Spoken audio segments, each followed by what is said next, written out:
হঠাৎ করেই দুপুরবেলা আমার ফোনে একটা কল আসে।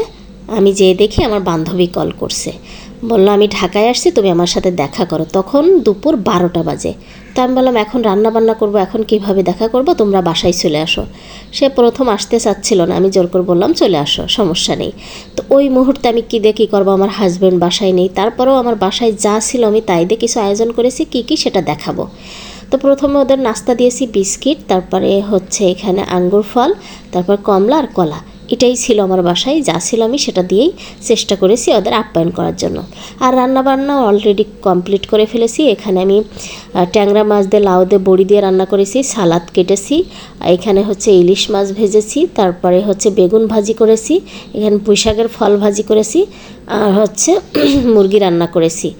তো আমি আসলে এই হঠাৎ করে কি আয়োজন করব, আমি একটা দুশ্চিন্তায় পড়ে গেলাম। বাসায় যা আছে এখন আপাতত এটা দিয়েই চালাতে হবে, যেহেতু আমার হাজব্যান্ড বাসায় নেই, সে আসবে দুপুরবেলা 2:30টার দিকে।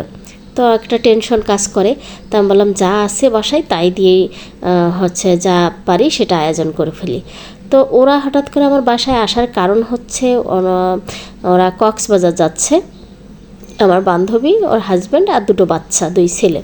তো সবাই মিলে কক্সবাজার ঘুরতে যাবে, ওদের রাত 10টায় গাড়ি। তো ওরা আসছিল, তো বললো তাহলে হচ্ছে তখন আমার বাসায় আমি আবার ডেকে নিই।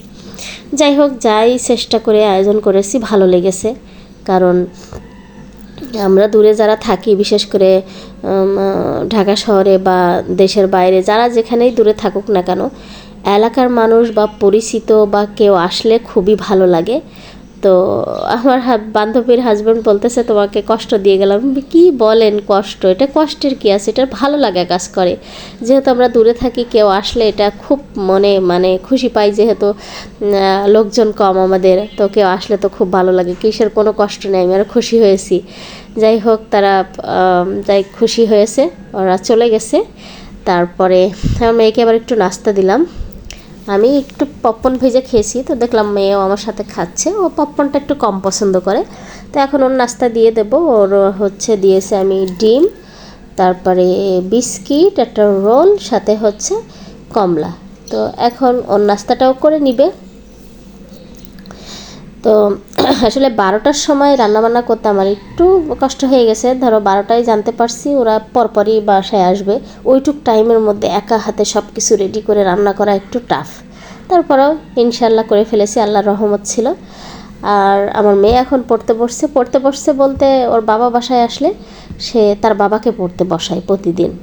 বসো তুমি পড়ো, আমি ম্যাডাম, এরকম বলে, মানে ও নিজেই ম্যাডাম সেজে পড়ায়, ওর বাবারে বলে। তো দেখেন কি করতেছে, হাসতে হাসতে পাগল হয়ে যাচ্ছে।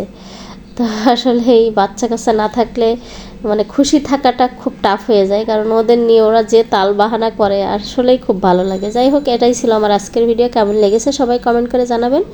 ভালো থাকবেন, বিদায় নিচ্ছি। আল্লাহ।